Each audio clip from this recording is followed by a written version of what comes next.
Stuart. Nice to see you. Where in the world are you today? I'm actually in Los Angeles.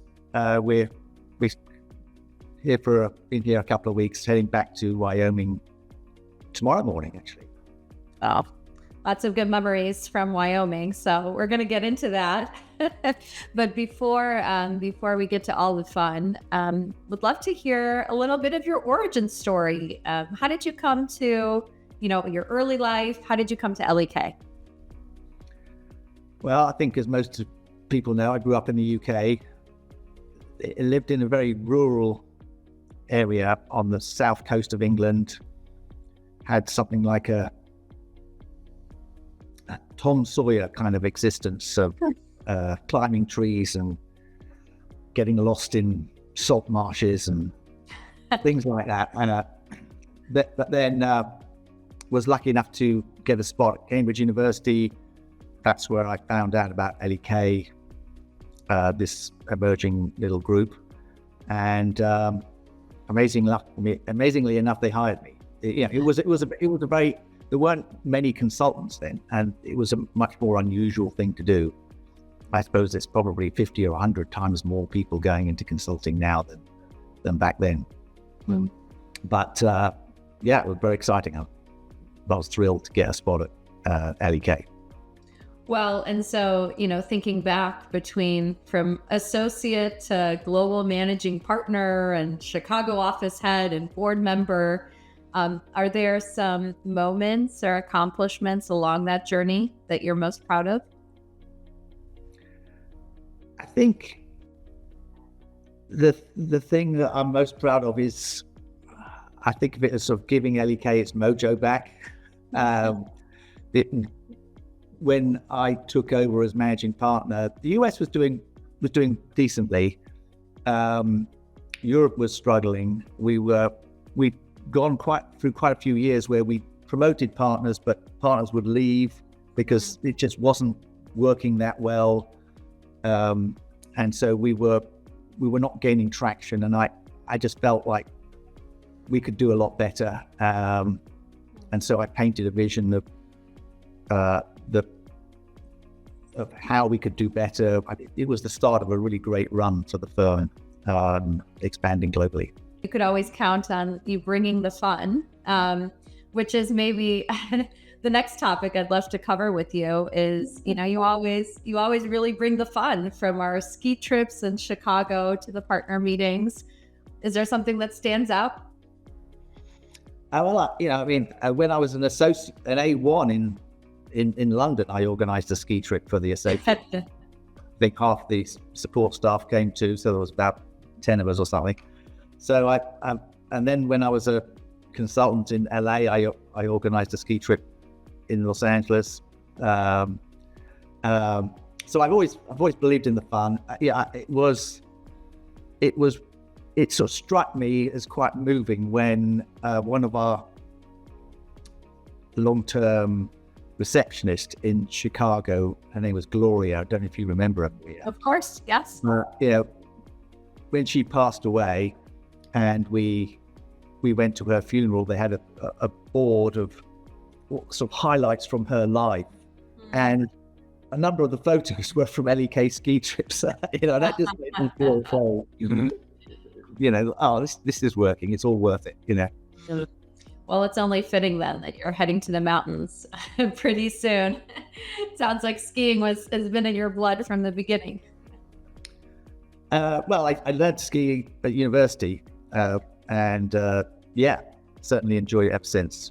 Well, when you're not skiing, one of the other things I think you're known for is being an author and writing, a couple of business books, a book about L.E.K history. And your latest is about Predictable Winners, which focuses on innovation and product success. What do you hope, the reader takes away from that book?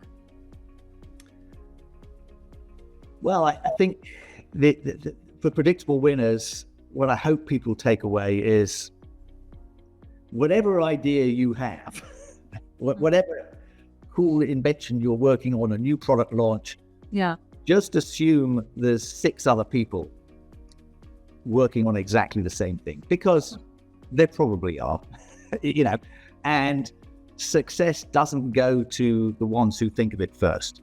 That success goes to the ones that execute it best. And that's really what the book is about, is how to do all the things you need to do well, so that even if there are 6 other people working on the same thing, yours is the one that comes out ahead.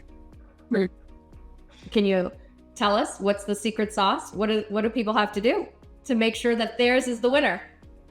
Well, you've got to make sure the concept is right for you. It's right. Are you the right people to take this to market, or is someone else going to just blow you out of the water because they got massively more resources? You have to figure out who are the customers that are absolutely going to love the product or the service, whatever it is. Who's going to love it? And I'm talking about breakthrough new products, not a new flavor of cereal. This is really breakthrough products. It's a leap for the customer. It can't be just 10% better, because why would they try something new that they haven't done before, perhaps from a new company that they haven't bought from before? It's got to be a lot better. And so you've got to find exactly who are the customers that are really going to make that leap. And then you've got to anticipate the competition.